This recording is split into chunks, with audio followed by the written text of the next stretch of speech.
The world is changing. Inspiration is everywhere. It has never been so easy to connect, share, and bring people together. We're learning from others and finding the best in ourselves. Challenging our beliefs. Sharing our vulnerability. Overcoming our fears. Transforming ourselves so we can transform the world. How far can we go? This is London Real. I am Brian Rose. My guest today is...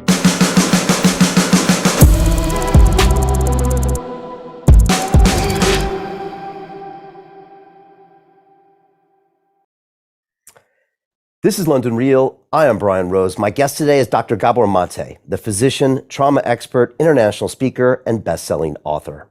You are best known for your pioneering work in the areas of addiction, stress, and mental health in adults brought on through childhood trauma and abuse. As a physician in your hometown of Vancouver, you spent over a decade treating thousands of patients with your innovative approach. As the best-selling author of 5 books that have been translated in over 30 languages, you were awarded the Hubert Evans Prize for Literary Nonfiction. You have also received the prestigious Honor of the Order of Canada in recognition of your commitment to bringing about societal change and your groundbreaking work in the field of mental illness and addiction. You are a vocal advocate of the use of ayahuasca as a natural therapy, and your latest book, The Myth of Normal: Trauma, Illness, and Healing in a Toxic Culture, examines the worrying rise of chronic sickness throughout the Western world that prides itself on being at the forefront of modern-day healthcare. Gabor, welcome back to London Real. Brian, it's just great to be back with you. Fantastic having you here. I don't know if this is your 4th or 5th time, but we always seem to go super deep. You usually turn the tables on me, and usually end up going deep on my own struggles with addiction and my struggles with parenting and raising children. And yeah, I just want to say congratulations. I know your book has just hit the New York Times bestseller list. I think it was the #1 book in Canada. And I see you on all the biggest and best podcasts in the world. And I'm just so happy to see the world finally waking up to your incredible ideas and IP. How does that feel at 78 years old? I was joking earlier that you're an overnight success. Yeah, local boy makes good, It's very satisfying, and I also have to say this, my wife will tell you, it comes at a time when my ego won't run away with me completely, because had it come earlier, I might not have been able to handle it. But right now, you know what? I just think that the work that I've done, and not the work that I've done, but the work of many people that I'm able to synthesize and translate into language that people can relate to. The time has come for the world to pay attention, and not to me personally, but to the overall themes that I am engaged with. And why do you think now that you're getting so much recognition? I mean, I know you haven't published a book in 3 or 4 years, and again, make that 13 years.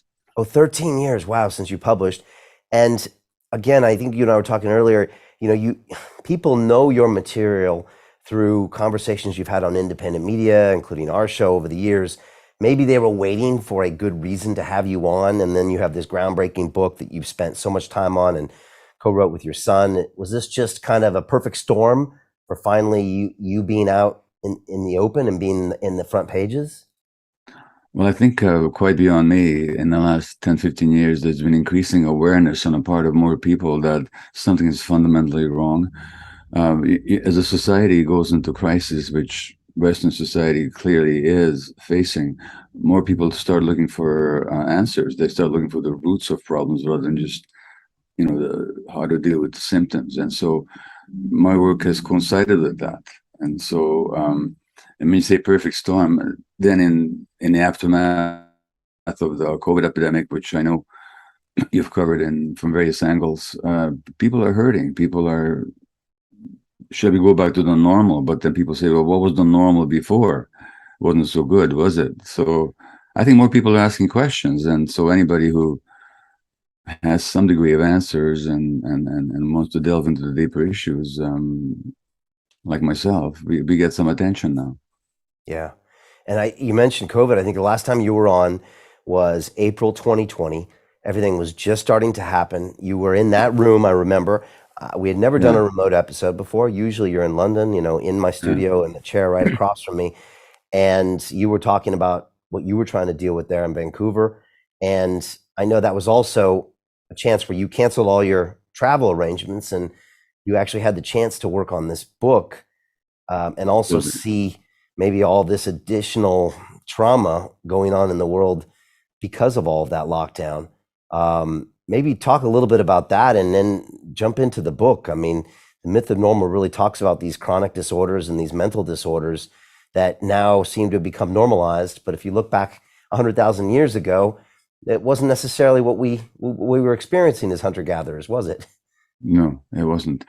Well, the pandemic, whatever side of the vaccine debate or the mandate debates one finds oneself on, but globally, the pandemic certainly revealed certain aspects of our society that we should have been aware of before, but we weren't paying maybe that much attention to.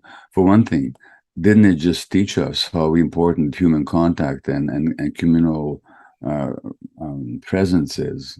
Didn't we just suffer because of the isolation? Now, whether you agree with the policies, I'm not getting into that debate now, but it certainly taught us the importance of each other, of the we that contains the me, and no, but on the other hand, loneliness has been rising in Western societies for decades, to the point that Britain, where you live, has had to appoint a minister for loneliness. And loneliness is as much of a risk factor for illness as smoking 15 cigarettes a day. So COVID certainly brought that home, or ought to have brought it home. Then, when you look at who was most prone to get COVID, it did happen to be the most ostracized and least privileged segments of society, the Black, immigrant, colored populations of so-called colored in the States and also in the UK. They were more prone to get infected and to die of the infections. So again, the impact of inequality on health has been studied for decades in Britain by people like Sir Michael Marmot and Richard Wilkinson and others, and documented. The social gradient in health has been documented for a long time. COVID again brought it home. COVID also brought home, again, and no matter which side of the debate you might find yourself on, but the importance of looking for social solutions, for really working together to work our way out of a crisis. So all these factors have been, no, on the one hand. On the other hand, COVID also increased the rate of people using drugs and addictions, which shows the role that trauma and stress plays in people's self-soothing behaviors. Under COVID, the incidence of child abuse went up. More children end up in emergency wards with injuries. Domestic violence went up. So again, the role of stress and the underlying trauma that get uncovered by a social crisis. There's many, many lessons in COVID that, looking back, we could have learned earlier, and perhaps we'll learn them now, but I'm not so sure that we will. But again, COVID highlighted some of the tensions and contradictions in what we call the normal. And now in a post-COVID world, I think it is at least post-COVID-ish.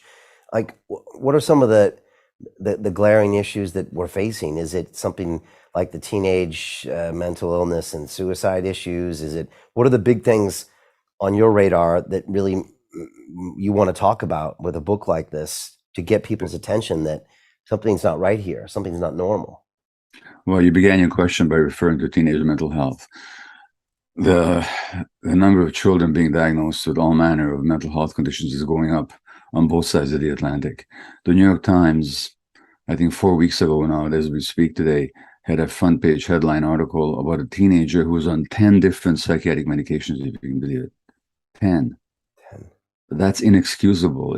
It shows the utter bankruptcy of the psychiatric system, that rather than looking at the root sources of why this teenager is having her angst and her difficulties, that you just keep trying to soothe the symptoms by adding more pharmacology. 10 different medications. Nobody should be on 10 different psychiatric medications. Nobody in the world should be on 10 different psychiatric medications. the rise in childhood suicides, the articles, at least on this side of the Atlantic, but I know in Britain it's the same case. Um, Articles in the New York Times and the New Yorker wringing their hands about the alarming rise in childhood suicides. But the conversation always takes place without any mention of trauma, which is the fundamental dynamic in all of these conditions. And so on the one hand, we're desperate over the rising tide of mental distress that's besetting our youth. On the other hand, we're not looking at the causes. And that's one of the intentions of our book, is to look at, well, what's really going on here? Let's talk about trauma a little bit, because I distinctly remember you being here in London 4 or 5 years ago when we sat down and we were talking about I'd gone to run an Ironman race, and my nemesis on the race was John Joseph, and he had suffered some childhood sexual abuse, and I Yeah. was kind of revisiting some of the issues of my parents getting divorced when I was 7, and I Yeah. remember I casually remarked to you, Gabor, I said, well, my trauma was nowhere near as bad as John Joseph's trauma. And you said, Yeah. hold on, Brian, that's not true. Because if you didn't properly, I think, process it mentally, it's very hard to quantify trauma. You might say, well, this was an act that seems more damaging than this. But Yeah. you had a great way of trying to explain trauma. And I know in the book you talk about a capital T and maybe a small t trauma. Did I understand what you were saying to me right? And how do you kind of talk about or explain trauma to people? Yeah, I think you got it. The first principle to understand is that trauma is not what happens to you. So if you look at John Joseph's case, in your case, you might say, oh, well, he was really traumatized. I wasn't, because you're looking at what happened to you. But trauma is not what happened to you. Trauma is what happens inside you. So trauma actually comes from a Greek word for wound. So trauma is the wound that you sustain. It's not the hit, it's the concussion, you know, and everybody reacts differently to external events. So first of all, trauma is the internal wound. That's the first point. The second point is an exercise they often do with people. When they think back to their own childhoods, they don't see it as a big deal, but then have no standard of comparison. But your parents, when they got divorced, and I forgot what conversations we may have had around that, but your parents, when they got divorced, they didn't all of a sudden wake up from a happy marriage and say, sweetheart, it's been wonderful, goodbye.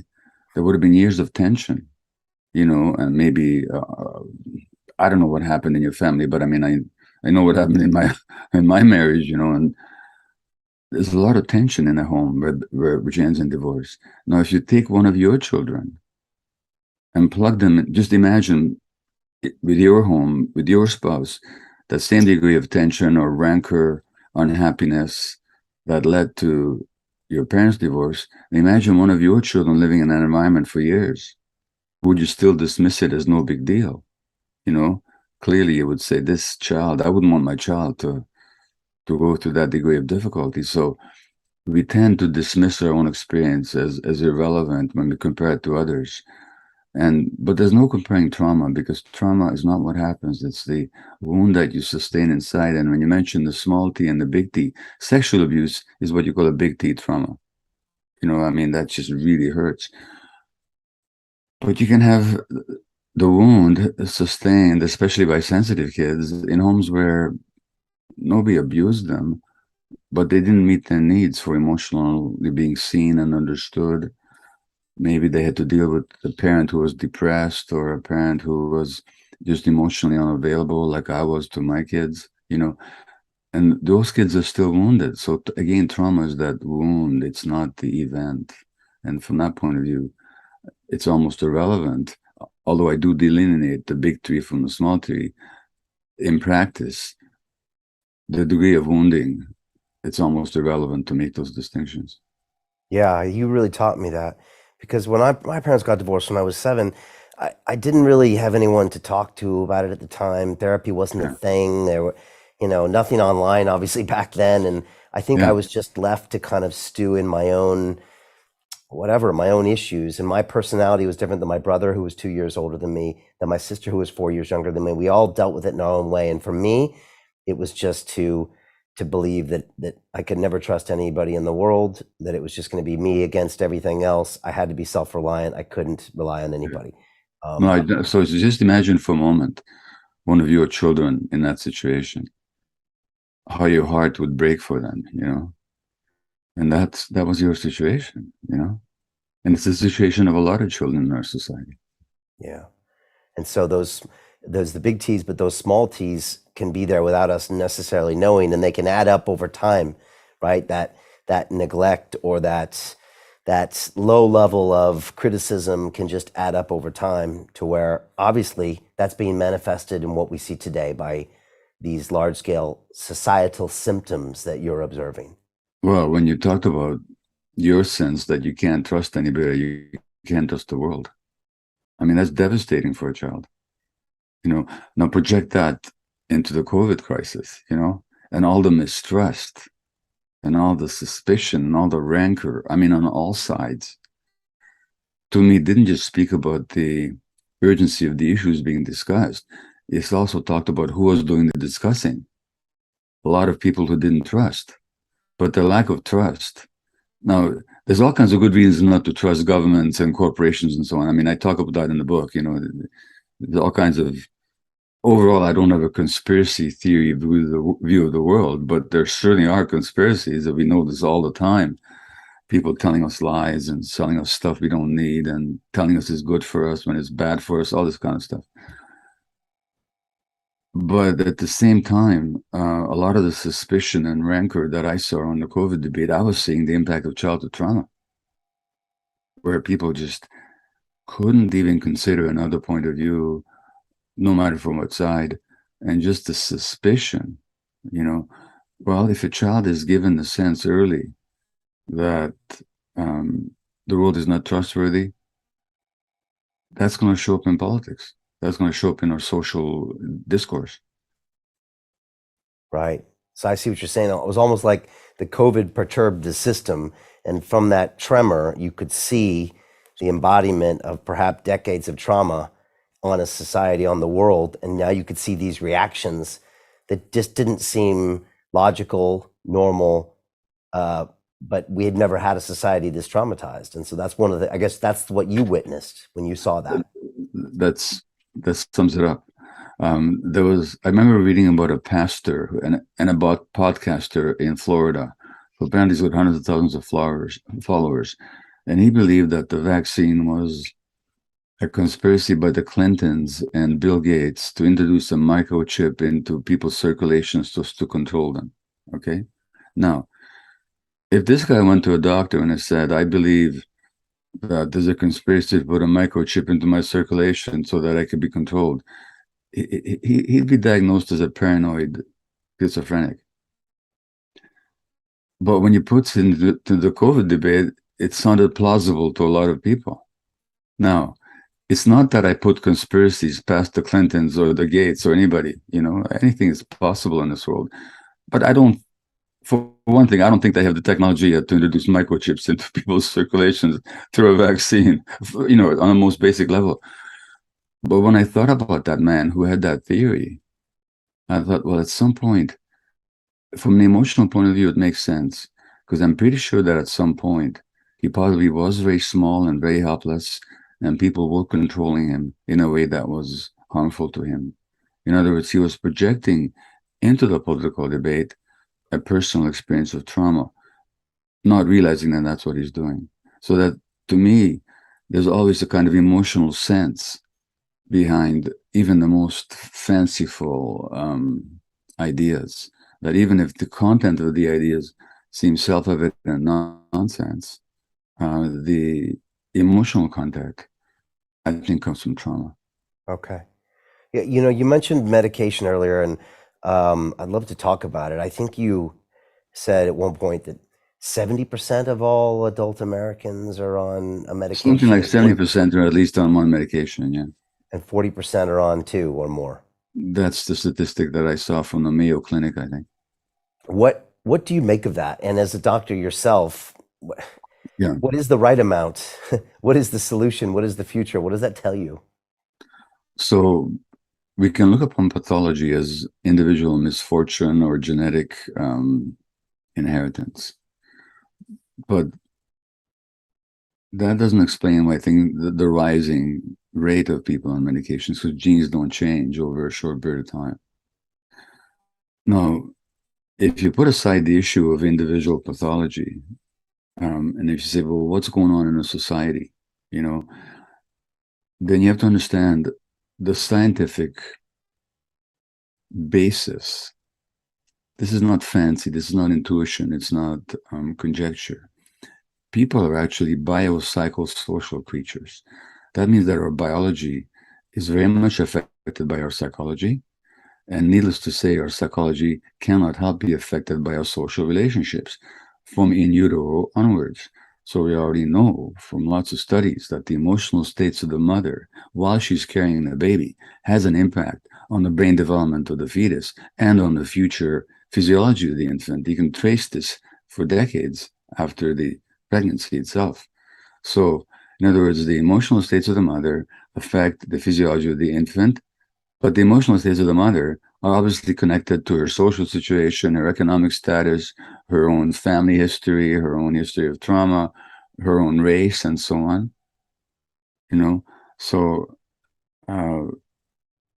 that what we call individual pathology is actually the manifestation of a biopsychosocial process. That's our scientific nature, or scientifically stated, that's our nature as human beings. So therefore, we can now indigenous, by the way, I know you and I have both worked with indigenous modalities, and indigenous cultures have always understood this. They didn't have the science that we have, and thank God for the science that we do have. But our science has become so narrowed. So a friend of mine, a Lakota Sioux, partial Lakota Sioux, born American physician and psychiatrist, Dr. Louis Madrona, told me that in his Lakota tradition, when somebody got ill, the whole community would kind of gather and say, thank you.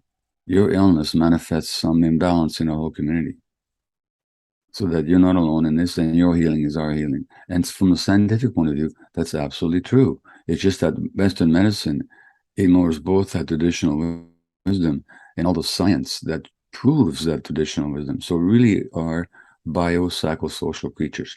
If that's the case, then if we have to want to look at the sources of the rising tide of illnesses, physical and mental, we have to look at social conditions and social relationships and the whole nature of the culture that we inhabit and the values that we live by and how we treat each other and how we interact with each other and the kind of stresses that we live under. That's just pure science.